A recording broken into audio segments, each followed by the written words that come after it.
his grandiosity is so extreme, right, that not only does he want to be the Pope and Jesus and the president of Venezuela and the mullah of Iran, and, he wants to be all of these things at once. And he wants the world to worship him, and he wants to erect massive monuments to praise himself. So this obscene Arc de Triomphe, this obscene ballroom, the ways in which he's been pressuring various states to rename their airports and their train stations and their tunnels after him. Okay, that he's put his face on a coin, that he wants to put his name on the money. He wants the world to worship him as a god. I'm Joanna Coles. This is the Daily Beast podcast. And, I think we saw a new level this week of Trump's sense of self. And that sense of self includes him being a deity. Well, who better to understand what this level of, seeing himself as a deity actually means in terms of his mental health, especially during a week when Congressman Jamie Raskin from Maryland has demanded that the president sit for a series of cognitive tests to pressure test the 25th Amendment. Who better to diagnose the president's sense of self as a deity than one of our favorite guests, Dr. John Gartner. He's a psychologist, and he understands mental illness. He understands grandiosity. He's argued on this podcast before that Donald Trump is showing the same stages of dementia that his father did when he was around the same age. And earlier this week, we heard Mary Trump argue the same. But just before we go to Dr. John, don't forget to subscribe to this podcast. We're trying to get to 700,000 by the end of maybe the month with your help. And the reason that we can bring you fearless conversations like this, where we really do ask questions that lots of other people are not asking, is because we are independent media and we really appreciate your support. Dr. John, let's get into it. Dr. John Gartner is in the house. Thank you very much for what feels like a psychological emergency in the White House. Yes. You have talked a lot about Donald Trump showing symptoms of great grandiosity, but this week we literally saw him portraying himself through AI as Jesus Christ. John, what does this reveal about the president? I think what it reveals is that the president is now psychotic. I've actually, seriously, really? yes, I'm using this term in the medical sense. I'm not using it in some sort of exaggeration or for effect. And I've avoided saying that up till now. I've talked about him having grandiosity.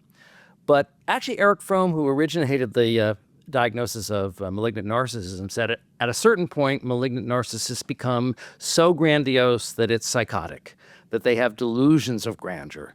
And I think that we have gotten there. He is suffering from delusions of grandeur. I used to say, what's it going to take? What's it going to take for people to admit that Donald Trump is unfit? If he babbles incoherently from the Oval Office, if he claims to be Jesus or the Messiah, if he wears a tinfoil hat, we've got 2 out of 3. We've got 2 out of 3. How scary.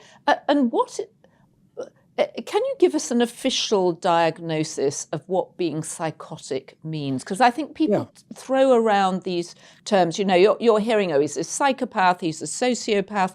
I know that you deal in specifics and diagnostics. What does it mean to declare that someone is now displaying symptoms of being a psychotic? Well, I think he's having a manic episode. And the delusions of grandeur are concurrent with that or consistent with that. Harry Sisson put out a very great timeline. I just want to read this to you because actually the content of the tweets matter, but also the process whereby he produces them matters. So at 9:40 p.m., that's when he posted the famous Jesus picture. At 9:50, a minute later, he posts a picture of the Arc de Triomphe. At 10:10, a news clip. At 10:32, a news clip. At 10:53, a news clip. At 12:43, he announces the policy that there'll be a blockade of the Straits of Hormuz. This is how he announces the policy. Okay, after midnight on a tear of all-night tweeting or posting. At 2:35 in the morning, he posted something about Joe Biden. At 2:37, something about Eric Swalwell. At 2:37, he reposted the article about Joe Biden. At 2:38, he posted an article about his ballroom. And at 4:10, he posted, I can't read my writing, something else. But he was posting all night. Okay, so not only was he posting crazy, grandiose things, but he's up all night doing it. Well, and there are slight gaps, aren't there, of sort of 90 minutes or whatever, where one assumes he's dozed off. Well, how do we? I don't know. I don't know if he's dozed off or not. But he's up all night tweeting crazy stuff, and these delusions of grandeur. Look. He has not only has he said, as he posted himself as Jesus, okay, but just to recall, when they were picking the new pope, he posted a picture of himself as the pope. Right. He has said that he was going to become president of Venezuela. That he's running ahead in the polls and he's going to learn Spanish really quickly and become president of Venezuela. He said that he's going to do that. He said that the Iranians have asked him if he would become the supreme leader of Iran. He has said that they don't want to do it, but they should rename the Straits of Hormuz the Trump Strait. This is a psychotic level of grandiosity. Losing weight isn't easy, but Weight Loss by Hims has your back. They offer FDA-approved GLP-1 medications, including the Wegovy pill and the Wegovy pen, to help you lose weight and keep it off. And our producer, Devon Rogerino, lost 30 pounds on Wegovy. It helps you control your appetite so you eat less. And it's the first GLP-1 pill for weight loss, so no needles if you're squeamish. Everything happens online. A licensed provider evaluates you, and if prescribed, your medication ships straight to your door. You also get 24/7 messaging with your care team and lifestyle support through the app. Visit hims.com/beast to get a personalized plan. That's HIMS.com/beast. hims.com/beast. Weight Loss by Hims is not available in all 50 states, and Wegovy is the registered trademark of Novo Nordisk AS. To get started and learn more, including important safety information, Wegovy clinical study information and restrictions, visit hims.com. Again, just going back to sort of the behaviours of someone who's psychotic, beyond tweeting, what else is it reflective of in terms of what's actually happening in the brain? Mm-hmm. And how does it manifest in behaviour besides posting frantically and apparently having a very sleep disordered night? Well, I think that his frontotemporal dementia is contributing to this because as his frontal lobes are deteriorating, he's losing his ability, even within his own disordered universe, right? Trump has always created his own reality, but now he's really lost within that fake reality, that he is really unable to distinguish between lies and fantastical ideas. And this is really where I think he's crossed the line. He doesn't know when he's lying or when he's claiming that he's the second coming. So this is very, very serious. It's really hard to imagine that that the American president has gone stark raving mad, but he has. It's a very scary thought, actually, isn't it? It's a very scary sort of realization. And when he got a lot of negative feedback about him posting himself as Jesus, he then deleted the tweet. Does that mean that he cares about what people think? I mean, he said, I was a doctor. I was supposed to, I was showing myself healing people. And then he said, and I do heal people. I do make people better. So what is that about? Well, at a certain level, he can respond to, I mean, the uproar was amazing, especially among his base. I mean, really, if you wanted to antagonize evangelical Christians, I'm not sure what you could do that would be worse. It'd be better if he came out as trans than to declare Something I himself think to be we're sure Jesus that's Christ. never going to happen. No, Yeah. I know. But what I'm just saying, I mean, this really is blasphemy. It is the most sacrilegious thing that he could possibly do. And it's also crazy in terms of alienating his own base. He's gone down 40 points with non-college educated whites in America. 40 points. Imagine dropping 40 points. So he is losing his own base. So it results in self-destructive behavior. Yes. Absolutely. And his lack of awareness that this is crazy, that this is self-destructive, is part of the loss of reality testing.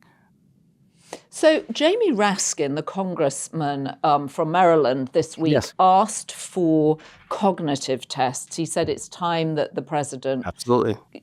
What would you recommend would be the most valid tests for the president to take? Right. I'm not a neuropsychologist, but this is a place where we would refer someone under normal clinical practice for a very extensive battery. I mean, like an all-day series of tests where they would take like a dozen different tests. Very detailed. These neuropsychological batteries are very detailed. And I suspect that some of that may already have happened, and they're just not sharing it with us. Because remember when he went to Walter Reed 6 months after his physical and they gave him the MOCA again? Right. First of all, if you're giving someone the MOCA 6 months later, that suggests you're not screening for dementia, you're monitoring dementia. He also mentioned that he took a series of cognitive tests, plural, which suggests it's more than just the MOCA, that they may have been giving him some battery of tests. And he was at Walter Reed for about 4 hours, which if he was just going for a scan, they could have whipped him in and out in 15 minutes. But these other tests actually take time. So I actually suspect that his doctors have been working him up, but they don't want to share it with us. So can you just explain to people who don't have your clinical background what the MOCA is? It stands for a test from Montreal, right? It's right. the Montreal It's Cognitive. Montreal Cognitive Assessment Test. It's a Right. 30-item screening test. And it has very, very simple items like, can you point out the lion? Can you draw a clock?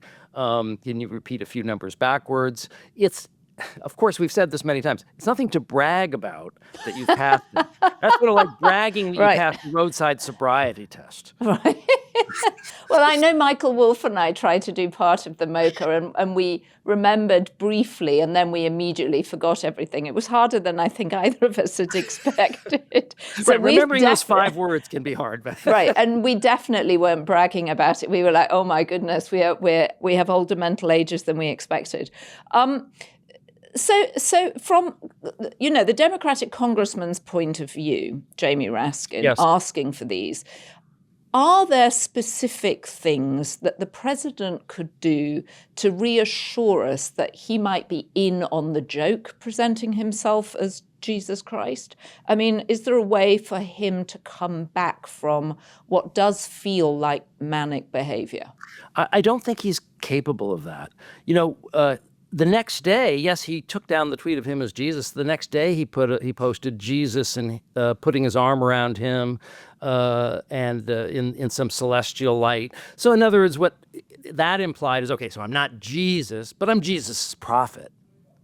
Right, his Jesus is I'm specially chosen by Jesus, right, to bring the truth to the world. So it's insane. It is delusions of grandeur, and he cannot be dissuaded from it. I mean, you would think, right, first of all, how he can even think that anyone would not respond negatively to that tweet of him as Jesus is crazy, but it's not even like he's backing down. He's really doubling down because he is messianic, okay? Remember, I'm the only one who can fix it. Now, that was messianic. That was crazy. But now, because he is deteriorating, right? The messianism is becoming more gross, more disconnected from reality. It's one thing to say, I'm the only guy for the job. It's another thing to say, I'm Jesus and I'm the Pope.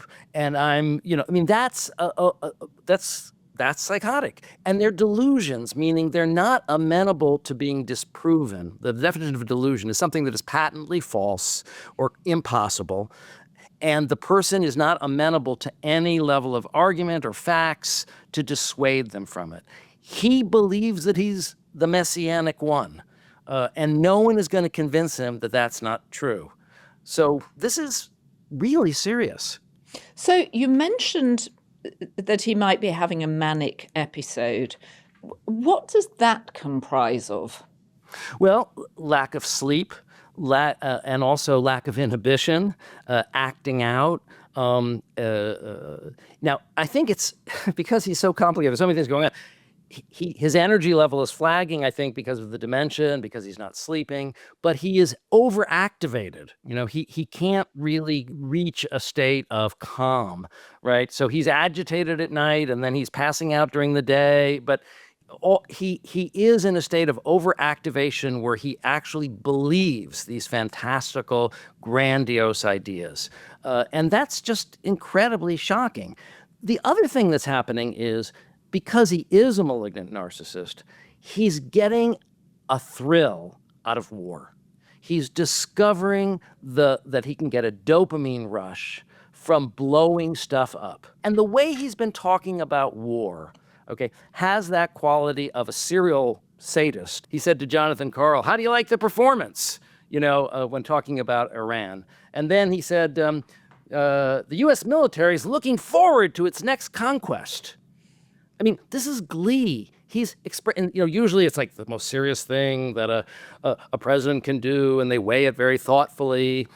Well, one thing we know is, first of all, he's not capable of weighing things thoughtfully. Seriously, he's lost the intellectual capacity to do that.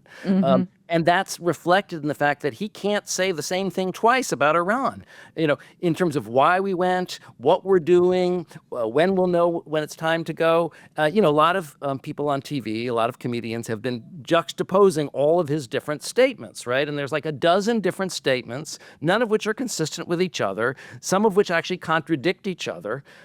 But this is the fact that his brain is so deteriorated, he can't even put together a coherent lie and stick with it, right? He's just all over the place. And what we know from Maggie Haberman and Jonathan Swan and the book that they're writing about Trump and the Iran war is this isn't we know that he wasn't listening to the national security establishment or the intelligence establishment or the military establishment. In fact, he's hollowed out those institutions so that there is nobody in those institutions who can contradict him. Mm-hmm. But even within his tight little circle of sycophants, right, when he was talking about the Iran war, the only person who was in favor of it was Pete Hegseth, right, who is, come on. This is a guy who with a drinking problem, whose whole body is tattooed with symbols of, Christian nationalism, who is obviously a testosterone-pumped, thug. So, yeah, of course he wants to go to war because he's that type of personality. But J.D. Vance was against it. Marco Rubio kind of went, well, maybe if you just want to take out the missiles, but I don't think regime change really makes sense. So he just made the decision based on his gut, right? And He says he'll know, he knew it in his bones. But what a lot of people don't realize is we had actually won the negotiations with Iran. And that's why they were so surprised by the attack. Iran was giving him everything he asked for. They had agreed to stop enriching uranium. They had agreed to degrade the uranium they have. And they had agreed to permanently stop stockpiling uranium, all of which were concessions they never made to Barack Obama. So Trump's actions are really nothing to do with anything other than he just wanted to bully someone. He wanted to close a country down. Exactly. It's, he's a raging id right now with no frontal lobes. One of the things that we've talked about on the podcast before is his anger. And he seems to have picked a fight with the Pope, which of all the people to pick a fight with, the Pope seems the least likely. And again, unhelpful to a large chunk of his Catholic voters. What is that a manifestation of? His determination to argue with the Pope? right? Clearly, this is very politically unwise. I mean, I can't imagine really anyone you'd rather not, start a fight with. And actually, as a group, Catholics voted for him.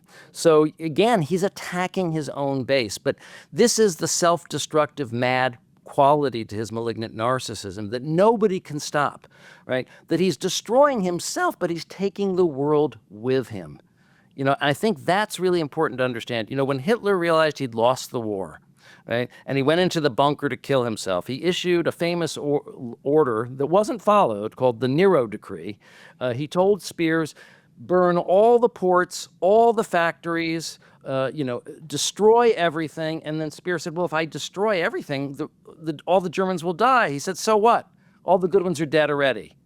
In other words, when these figures start to go down, right? Well, first of all, they love conquering countries. They love blowing things up. They love bullying, right? It's a thrill for them. And so he is actually, right, looking for opportunities, right, to bully, to conquer, to blow things up. The military is looking forward to their next conquest. When he thought Iran would be easy, he said, I'll take Cuba next.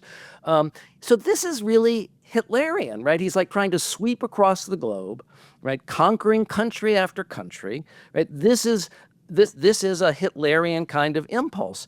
And when he was elected, I predicted this was going to happen. And people said, well, no, he's running explicitly on the idea that he's against these Middle Eastern wars. I said, yeah, but he's a malignant narcissist. And there's never been a malignant narcissist who's led a country who didn't start wars. It's like the joke about the scorpion, or the fable about the scorpion and the frog. Do you know that one? Yes, and the frog carries the scorpion across the river, and then the scorpion stings him anyway, and it's just in his nature. It's just who he is. It's just who he is. It's right. just who he is. And so this is the problem. No one can contain him. Is this time to call for the 25th Amendment? Is this It's actually, long do you past that. feel... Right, but do you feel as a doctor, if you were called in to diagnose him, and I know you haven't met him, but as you've always said, there's so much evidence of Trump's behavior out there because he can't stop talking and he's constantly in our faces. Would you feel as a clinical psychologist that you had enough to work with to invoke Section 4 of the 25th Amendment? Look, I'm glad that Jamie Raskin and the Democrats are finally naming this and saying this out loud. I have to congratulate Jamie Raskin. I've actually been working with him since 2017, off and on. When he first was elected, we approached him because he was sponsoring a bill called H.R. 187, which is, it says in the Constitution, in Section 4 of the 25th Amendment, that Congress shall set up a body, right, that can evaluate the president in the instance that the 25th Amendment has been invoked. And it's in the Constitution that Congress will set up that body, but Raskin has pointed out they've never set up the body.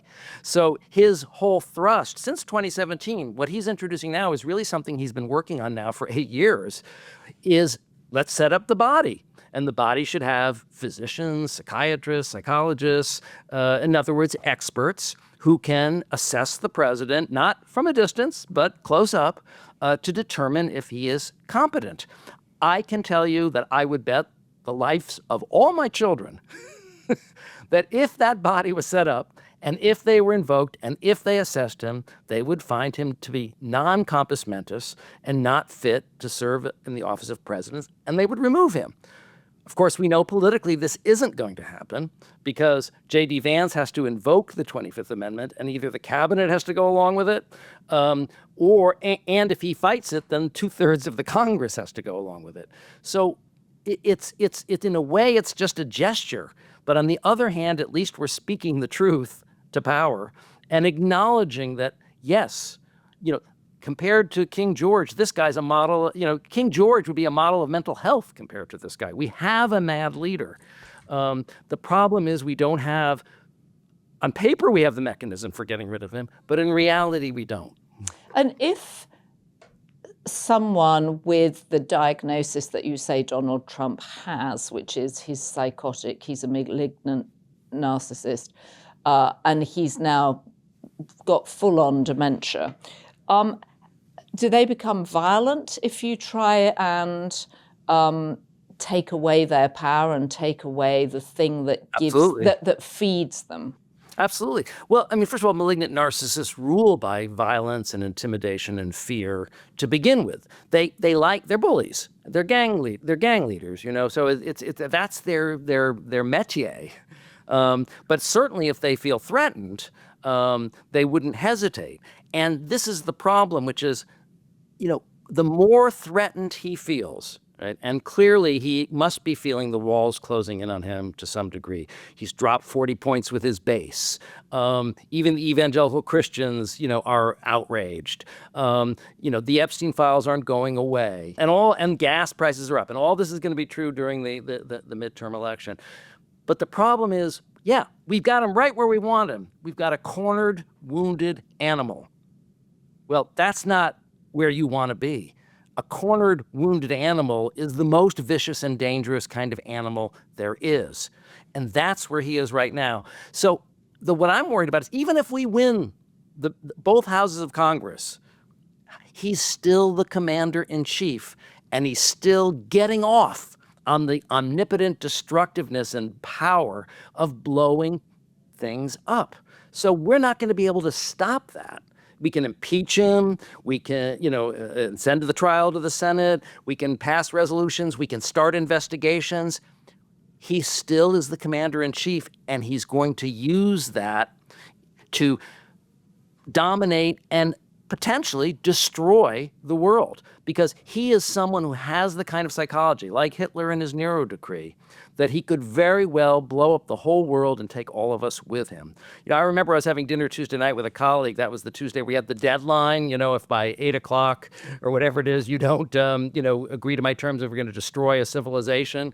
I remember having dinner with my friend saying, so is this our last night on Earth? I guess we have another drink. Kind of like in Hamilton, where they're about to go to battle, and so they're all having a drink, Right. Yeah, I remember that song well. So let me ask you something else, because the other thing he does is he makes wild claims. So this week he made the claim that the reason he drank so much Diet Coke was because if you pour it on grass, it kills grass. Ergo, it's very good for staving off cancer. There's a term we have in psychology called magical thinking. Mm-hmm. And it's something that, again, we associate with psychosis. We also associate it with young children. It's like Freud called it primary process. It's kind of the most primitive type of thinking, where if you imagine it, it must be true. But this is just magical thinking. Anything that occurs to him, any stray, crazy thought, is true. We had kind of a warning about this, right? When he said you could inject bleach or use a light to get rid of COVID. Mm-hmm. We've desensitized, right, to how nuts this is. We have desensitized. What about his arch, talking about grandiosity? He wanted something that was bigger than the Arc de Triomphe in Paris, and now he's got something which looks like it's going to be 250 feet tall if you include the statues on top of it. Right. His grandiosity is so extreme, right, that not only does he want to be the Pope and Jesus and the president of Venezuela and the mullah of Iran, and he wants to be all of these things at once, and he wants the world to worship him, and he wants to erect massive monuments to praise himself. So this obscene Arc de Triomphe, this obscene ballroom, the ways in which he's been pressuring various states to rename their airports and their train stations and their tunnels after him.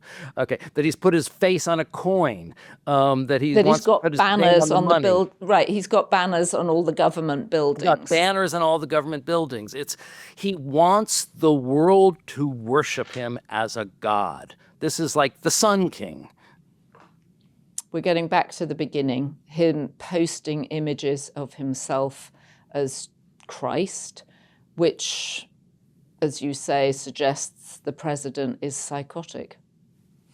Dr. John Gartner, it's always good to get your diagnosis, depressing though it may be. And you've been talking about these symptoms for several years now. And it really does feel like this week we hit a new point in Trump's sense of himself. Well, we'll look forward to having you back on again at the next extreme behavior. But we really appreciate your time and your energy and your observational powers. Many, many thanks. Oh, you're very welcome. Thanks for having me. Always good to be here.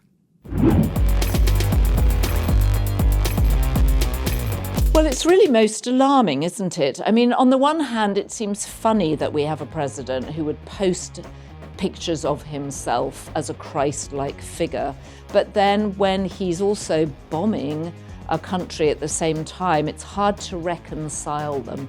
And also Dr. John's observations that this could be a manic episode, and it's posted during an evening when there appears to have been very little sleep, is clearly cause for concern. If you have been, thank you for joining us. Don't forget to leave your comments telling us which part of the conversation most unnerved you or perhaps reassured you.